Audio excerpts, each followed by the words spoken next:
Hey, I'm Robbins, and I want to welcome you to this video where I'm going to share some of what I'm seeing going on in the era of COVID-19 and some things you might not be hearing everywhere else that could be useful to you to help you respond effectively. We are living in intense, challenging, confusing, even bewildering times. The world keeps changing, and it's hard to even keep up with the latest news, the latest recommendations, the latest public health information.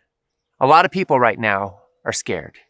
You might be worried about your ability to reliably access important medications, or about your ability to get the food that you need for your family. You might be worried about your job, your retirement savings, the health and safety of yourself or of people that you love, or about your ability to travel and visit family. These are challenging times, and a lot of people are scared for good reasons. We're hearing a lot about things like washing hands, hand sanitizer, and the need for appropriate, healthy social distancing. These are important, very important.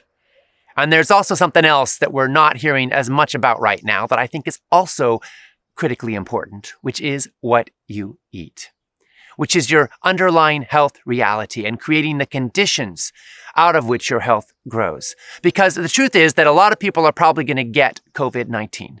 The odds are this is going to spread very wide, and we're still just at the beginning of this pandemic. But how we respond to it, how our immune systems respond, is impacted profoundly by our underlying health reality. So obesity and heart disease and asthma and inflammation and poor immune function are all massive risk factors. And by the same token, when you optimize your immune health by eating a healthful diet, then you will fare better no matter what happens. There are no guarantees. Let's be clear about that. And COVID-19 could be devastating to anyone. But you can create the optimal chances that your body will respond effectively and resiliently in these times to whatever comes your way. And that is no small thing. Now, I realize a lot of us don't have all the options that we normally do because, at least in my community, grocery store shelves are pretty bare right now. Here's what I want you to know about that. The supply chain is not fundamentally devastated. Food is going to keep coming, at least in most communities. So be patient and be persistent. Ask stores when food deliveries are coming in so you can be there soon after the trucks come or soon after the shelves are stocked up, and order online if you can. But most of all, this is a time to localize our food economies as much as possible. So if you have the ability to access community-supported agriculture programs, also known as CSAs, local farms, direct relationship with farmers in your community, this is a great time to get those relationships in place. Growing food or a garden in your own backyard is an incredible source of food security as well. So some folks are having more time at home right now, and they're using it to binge on Netflix or trying to escape from the craziness. And I understand if that's something you want to do. Some people are eating unhealthy foods that give them comfort. And I understand if that's something you want to do.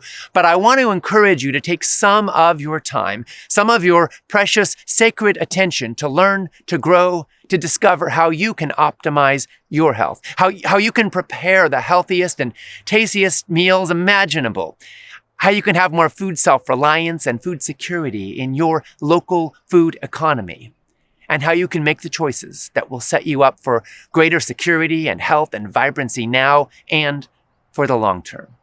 I think we've got choices to make as a society about whether we try to scramble back through the rat race to get some modicum of return to 2019, or whether we are willing to take this as an opportunity to make the choices that we knew we should have been making all along.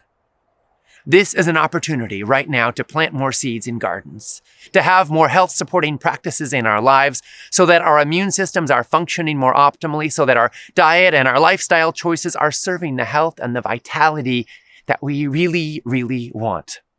And now, I want to say a word about community in a time of social distancing, or physical distancing, or spacious solidarity, or whatever you choose to call it. A lot of people feel lonely in the modern world, and social distancing, as it's commonly known, is increasing that for some of us. And we know that loneliness can kill more rapidly even than cigarettes. So here we are now in this world when a lot of us are being told to stay away from each other. We've lost our sports events, our public gatherings, our concerts, our church services, gatherings of all kinds. And a lot of people are staying in their homes, and for very, very good reason. But that does not mean that you need to close your heart to relationships, to connection with other human beings. It just means you've got to get more creative in how you find those relationships and lean into them and build them. So what does that mean? It means using technologies like Zoom and phone calls and letters and emails and all kinds of ways that we can connect and communicate. It also means gathering virtually. And that's one of the things that Food Revolution Network is so excited to support right now. Because we want to be a trustworthy resource for all the people who say, hey, in a time like this, I want to be safe. I want to keep my loved ones safe. I care about my health. I care about my community. I want to be learning and growing so that I can contribute to health and vitality for myself and for my loved ones. With all the panic, with all the chaos, with all the fear and uncertainty, this is a time for learning, for understanding the science, and making compassionate, loving, conscious choices. So please check out the resources under this video and make sure you join in the 2020 Food Revolution Summit. Hundreds of thousands of people will be gathering from all over the planet to learn the latest breaking insights about COVID-19 and about food and health and about how you can create the conditions to be well. Now, depending on when you're watching this video, we may have a link underneath it to go sign up for the summit. If we don't, that means it's still forthcoming. But I want you to know that this is our gift and our resource to help you saturate yourself with practical wisdom and knowledge and empowerment through this time and through all times. So stay safe. Take good care of yourself. Keep learning, keep loving. Remember, you were born for this moment. We were all born for this moment. We have within our DNA, within ourselves, the capacity to respond courageously and resiliently to all sorts of challenges. Our ancestors proved that. They went through times and hardships that we can hardly even imagine, that make this look in some ways like child's play. And what I want you to know is that we have the capacity to respond with courage and love and conviction. And that is what we get to do.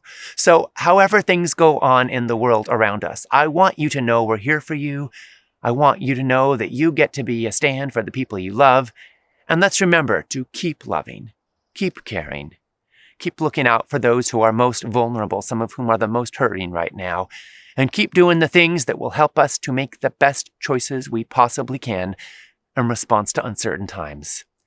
We don't control what goes on in the world around us, and there's a lot outside of our control, but we do get some say in the choices we make, and those play a fundamental role in shaping our destiny.